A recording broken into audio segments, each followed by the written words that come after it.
Hi,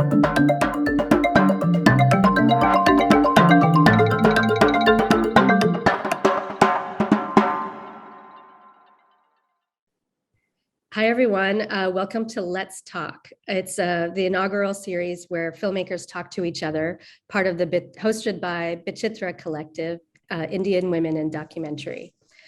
So I'm Mridu Chandra. I'm a producer. I'm based in New York, and I've been making documentary films and also on occasion fiction films for the past 20 years. My last producerial effort is called Becoming Cousteau, about oceanographer and environmentalist Jacques Cousteau.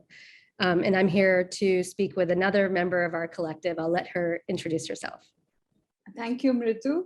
And thank you, Bichitra Collective, for this initiative. And I think it's a one fantastic curation connecting two films made across the globe, which is somewhere connected in an interesting way. My name is Priya Thuvassery. I'm an independent documentary filmmaker based in Delhi. I come from a television background as a producer for almost a decade, and now an independent filmmaker. And I'm also associated with Chambal Media as a director, which is also a home to Khabala area. I'm here to talk about my film Coral Woman, which was made in 2019. But the journey of the film didn't stop with the movie. It is now followed as an impact project from a movie to movement. So I'll be sharing more about all that. But I'll go back to Mridu because I'm so excited to hear her journey with this movie. So Mridu, how did it all start? Yeah, well, as a producer, I was responsible for all the logistical aspects of the filmmaking, but also as a primary researcher. So, I grew up with watching Jacques Cousteau on television and had always, been an admirer of him. So when Liz Garbus, who's my director, when she came to me with this project, it was just like impossible to say no. I left everything and came onto it. But where it started for her was really just looking at how Jacques Cousteau has been forgotten, his legacy and his work, and also his relevance for the current day environmental movement. So he was one of the first people to sound the alarms on the warming oceans, or let's just say the changing oceans, because we didn't really have the terminology of understanding greenhouse gases and climate change at that time. And we really wanted to bring that back into the forefront of our mind and see what could his story tell us about what we're dealing with today.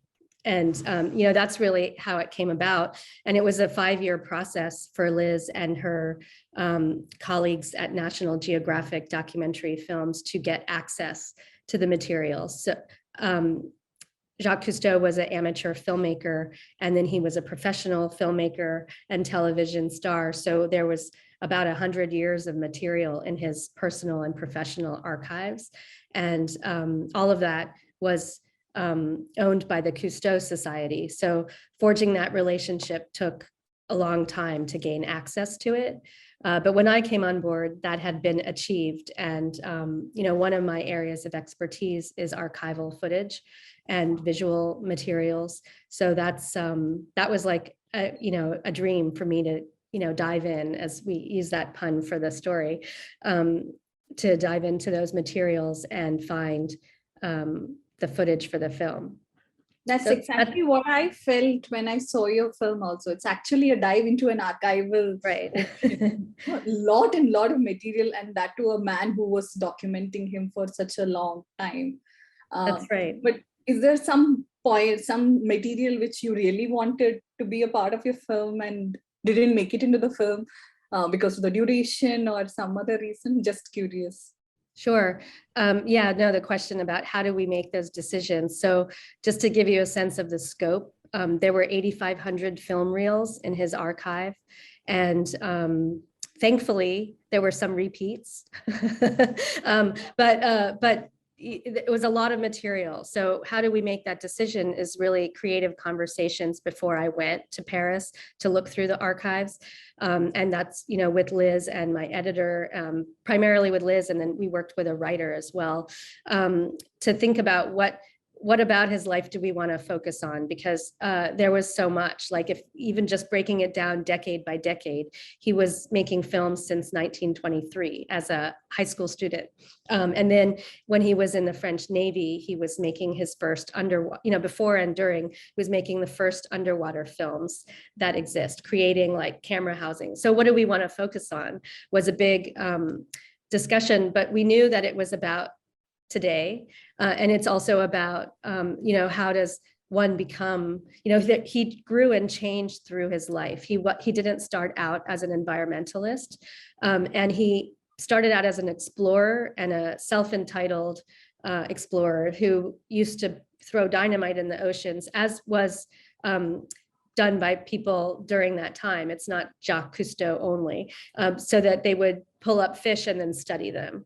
So it's also about a changing morality and relationship with the environment and with the oceans and with marine animals that we saw in his own life. So as self-entitled explorer, growing into a mature person and environment, television star who understood the impact of humans on the environment, and then became an outspoken person in the environmental movement who actually people didn't really listen to. That's the arc of the story that we were looking for.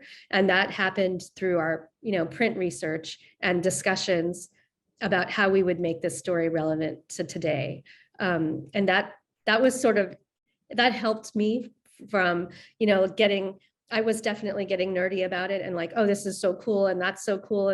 But then I had to make decisions, right? And does it fit this larger, do we have enough about filmmaking innovation? Can we also, we want to find, so all those themes in the different parts of his life that lead him to being an environmental activist. So we show him, first exploiting the ocean, exploring and showing us, wonderful things along the way, but we show that maturity into this sounding the alarm for the oceans. So that helped us, of course, but there was a vast archive to go through. And then he was also famous, right? So that's a particular challenge. It's exciting, but he became very good at speaking professionally about himself. There were hundreds of interviews all over the world by different news outlets. And that led us, we also wanted him to narrate his own story. So that was what we explored in terms of the narration of the film, were his interviews. And then it's always a challenge to find him caught off guard where he's more personal. So, it was from his diaries, right? That voiceover was built from his diary. The voiceover was built from all of the interviews that he gave to different news outlets and radio, but it was also built from his journals that he kept on all of his expeditions. He was a writer as well, and a lot of his writing became books, so we had access to that, but we had access to his journals, and that those items that we didn't have the audio interviews for, we voiced with a famous French actor. So that was, there's an interplay between his writing as his narration and then the work in the films as his narration. Exciting. Yeah, so we stayed in his visuals and in his audio as much as possible. So that's sort of created the style of the film that's cool that you felt like you were diving into it. Yeah. Can I bring that to your story about Uma and just what led you could tell us a little bit about your central character and where does this film lie in the trajectory of your work? Was it totally new, or had you made underwater films or environmental films before, but what led you to this story? Generally, we as filmmakers go behind a story, we run behind it, we go for it, right? But I think Coral Woman, the journey was the opposite way. The story came to me, the character came to me. It was a very accidental phone call which came to a news channel where I was working. And luckily I was there in the phone to receive it.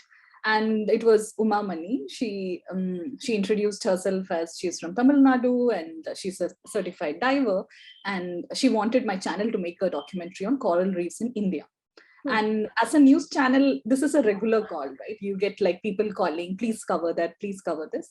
And I discouraged her. And I said, if you have a film ready, I have a show which is called Documentary 24/7. Maybe we can play it there. But she was very curious. I think that is one similarity between Cousteau and Uma, that curiosity, which he even say that it's curiosity which led him to explore the underwater world. So Uma is also like that. So she was curious about me, and she took my number. The same evening, she called me back and said, I Google searched, I saw your old documentaries. So you are a filmmaker, why don't you make a film on coral? And I am like, who is this woman calling all the way just with this urge, please make a documentary? Then I heard her story. She's in her 50s and she's from a very traditional Tamil Nadu Brahmin family. You know, the one you can imagine wearing a sari, wearing a gajra, that is the jasmines. Even now she's the same. In a very traditional patriarchal setup, but someone who had that very interest to explore and go beyond, like do something different. And her discovery to this underwater world was through paintings. She started painting coral reefs because she got inspired by a documentary film. And somebody saw her paintings and asked her, have you ever seen them for real? That really tempted her, like, no, I need to see it. You know, I think there is, you know, that's again like, you know, the world, like while watching Cousteau, like that's what exactly I felt. Uma also speak the same word. I think once people get into this underwater world, you know, there is an urge that, you know, you saw something and you want to show it to the world outside, and you feel that something is happening underwater, you need to protect. So the same thing I felt in her, but I didn't know anything about underwater. I didn't know about corals. For me, it was just a piece of colorful rock which was underwater. And but I was really inspired by Uma. So my first love was definitely Uma. And since I didn't know anything about underwater, I didn't promise her to make a film that I will do it, but that friendship started there. And 2 years that friendship continued, and over the time, you know, I started I learned more about corals. She learned more about filmmaking. So that relationship led to Coral Woman. And when I decided to leave my news channel, that was the first thing I wanted to do, make this plunge into this underwater world. That's so neat. You know, another connection I see between her and Cousteau, and then between the films, is, you know, she started diving when she was 50 or over 50, which is something that is inspiring and maybe we can connect to as a possibility, right? You may not start diving, but the point is you can't say, discredit it because you weren't diving from a kid. Like, here's a great story about someone who started late. And in our film, you can't say, oh, I'm not an environmentalist. I haven't been active in that world. It's never too late. And I think that's something that Cousteau's story speaks to, because it's never too late to change the course of your life based on your moral compass of understanding what's right. And he did that multiple times in his career and in his life. We show that in the film. And that's something we felt, you know, gives us hope and leaves the door open for possibility.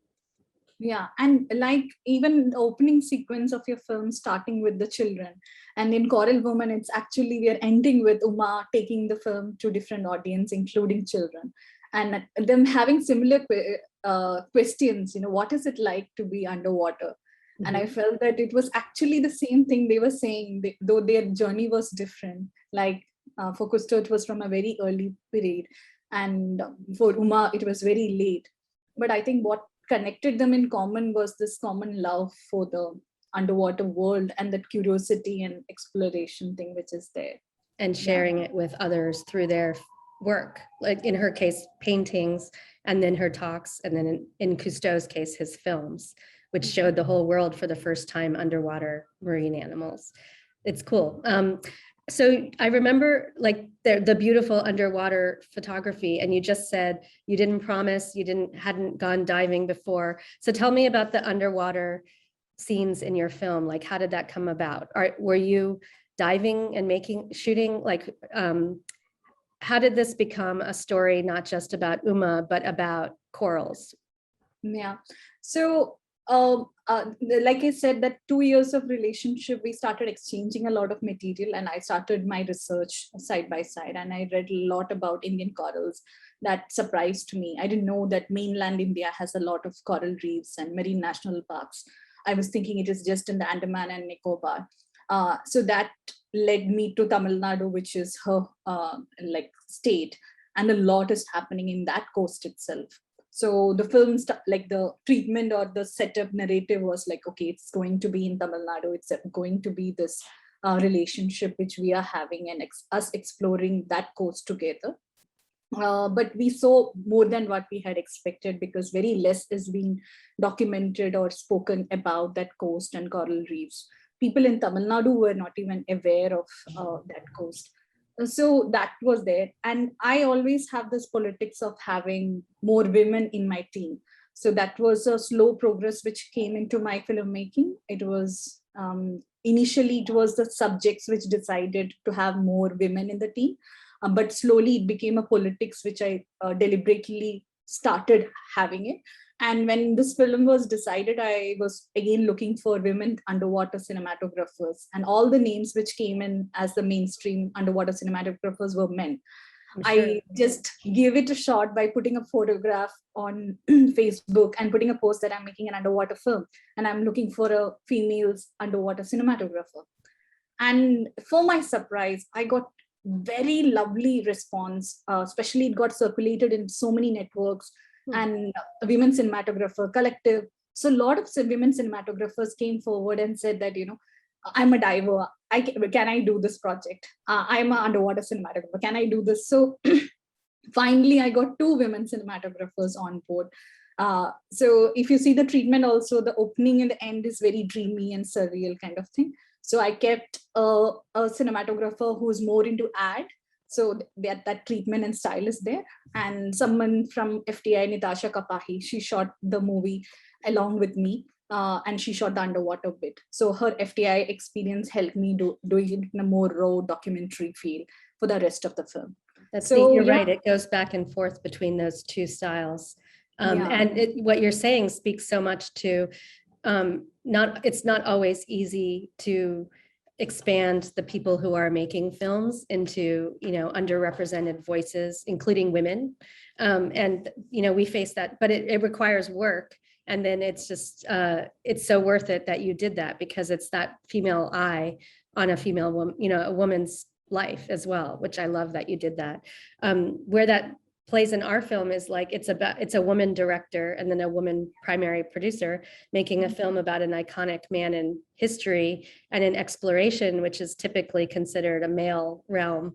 And I think one thing that we did bring out in the film that history books haven't is how much his wife, Simone Melchoir Cousteau, his first wife, how much she played a role in his early work, his early inventions. And we'd never, that's something, because we're women, we were excited. Every time there was the first time an underwater dive happened with his aqualung, which he invented, she did it right after him.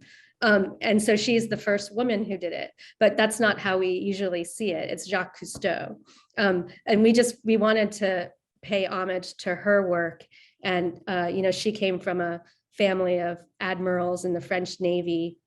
She wanted a seafaring life, but it wasn't available to her. But marrying Cousteau and then financing some of the early expeditions with her family money, we had to recognize that. She was an explorer too, albeit not Jacques Cousteau, but her legacy is something we wanted to bring out too, because women were working on, I think it has everything to do with who's telling the story.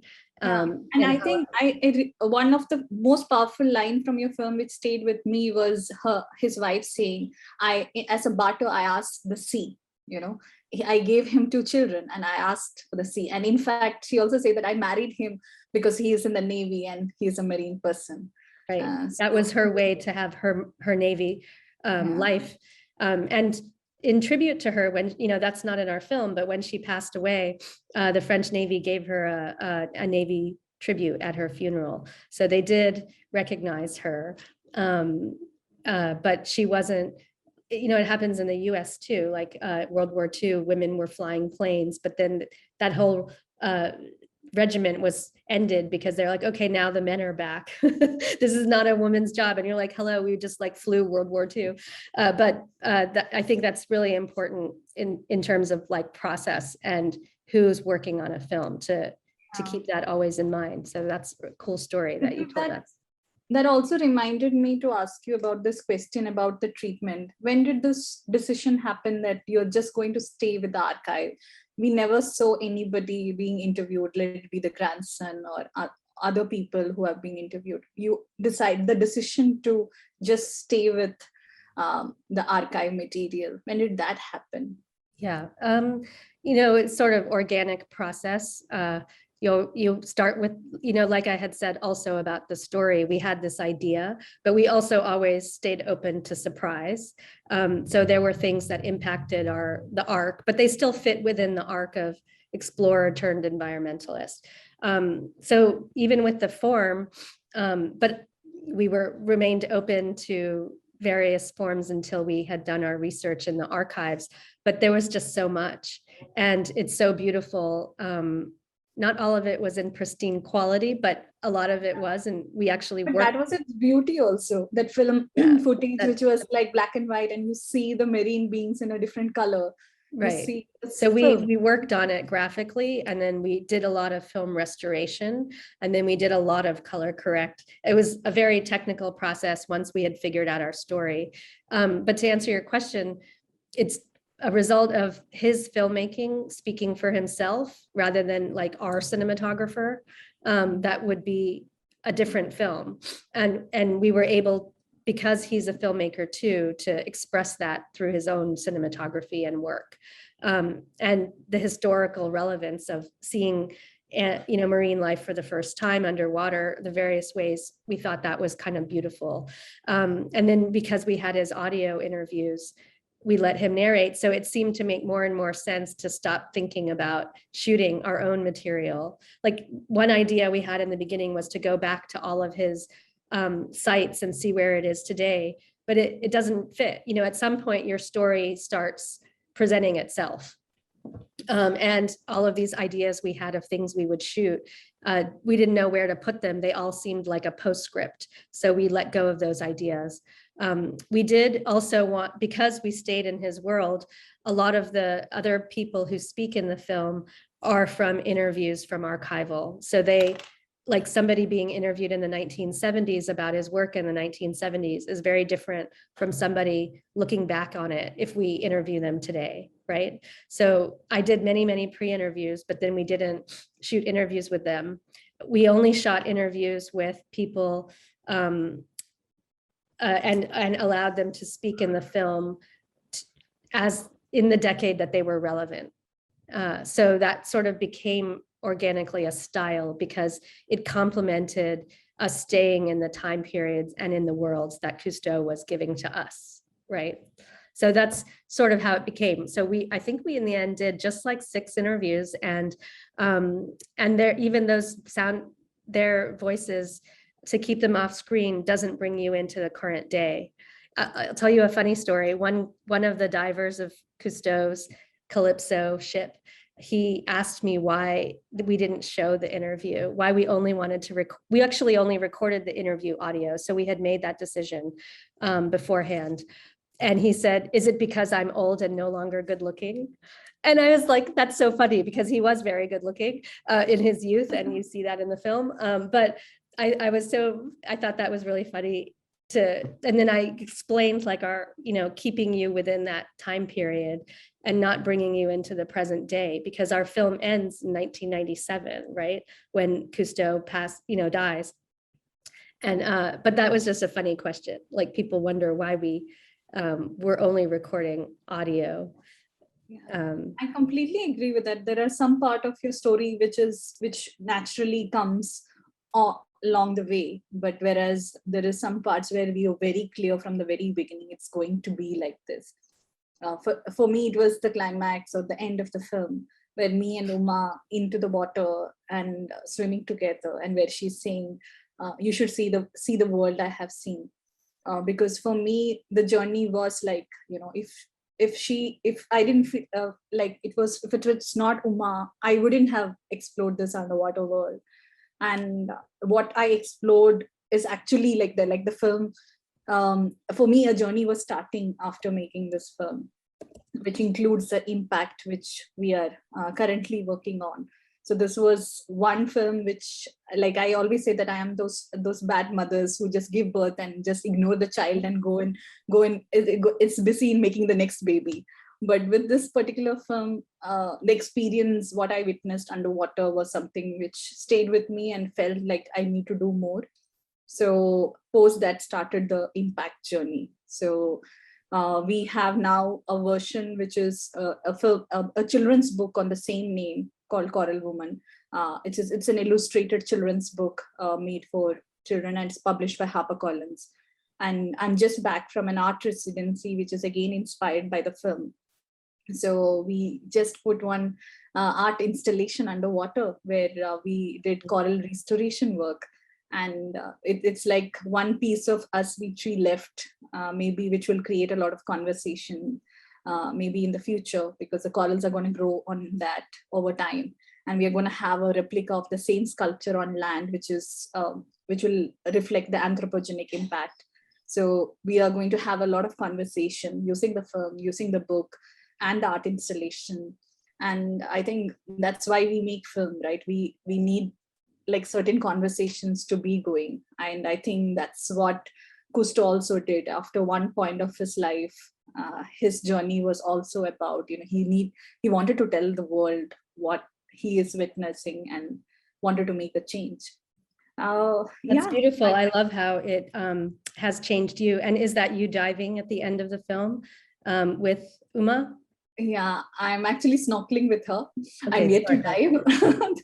Yeah, but yeah, that's going to happen soon, because now I have to see my sculpture underwater. There is no other way, but that's I need so to cool. dive. Maybe we can do that together. We'll do a Yes. diving certification. And, I felt like so many people ask me that question too. And I'm definitely a swimmer and a snorkeler, but I've never been diving. But I felt like the film was diving, and now I feel like it's part of my life, and waiting for someone to do one of those diving courses with. I think that's one thing, maybe our characters and our film is inspiring us to see this deep underwater world. Yeah. So can you tell me what, I know that you're very involved in the outreach of this film in India. As you mentioned, the book and then the sculptures and various other efforts, but are you working on a new film? Yes, under Chambal Media Caballeria banner, we have been working on few projects, and definitely more collaborations are going to happen, but all in pipeline. Now, especially in Chambal, we are actually changing who is telling the story. So it's going to be a bottom-up kind of storytelling. I think in the coming years, you can see a new way of storytelling, which is happening. More collaborative, you mean? So our Caballeria reporters are also going to be co-directors on most of the projects. So our expertise in technically to tell a story, and their knowledge of 2 decades on being on ground and knowing a lot of ground realities.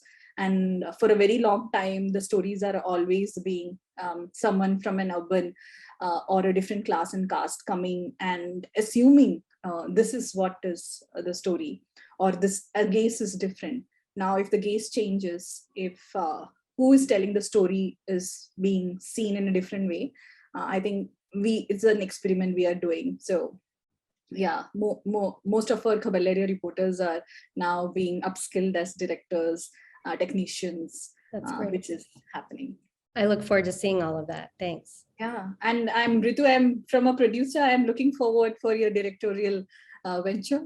All the best thank you for that. Actually, it's coming soon. Just this coming week, we're going to announce my new project. I can tell you, I'm going to direct a film that's hopefully also archival, but with a mix of animation and created scenes based on writings.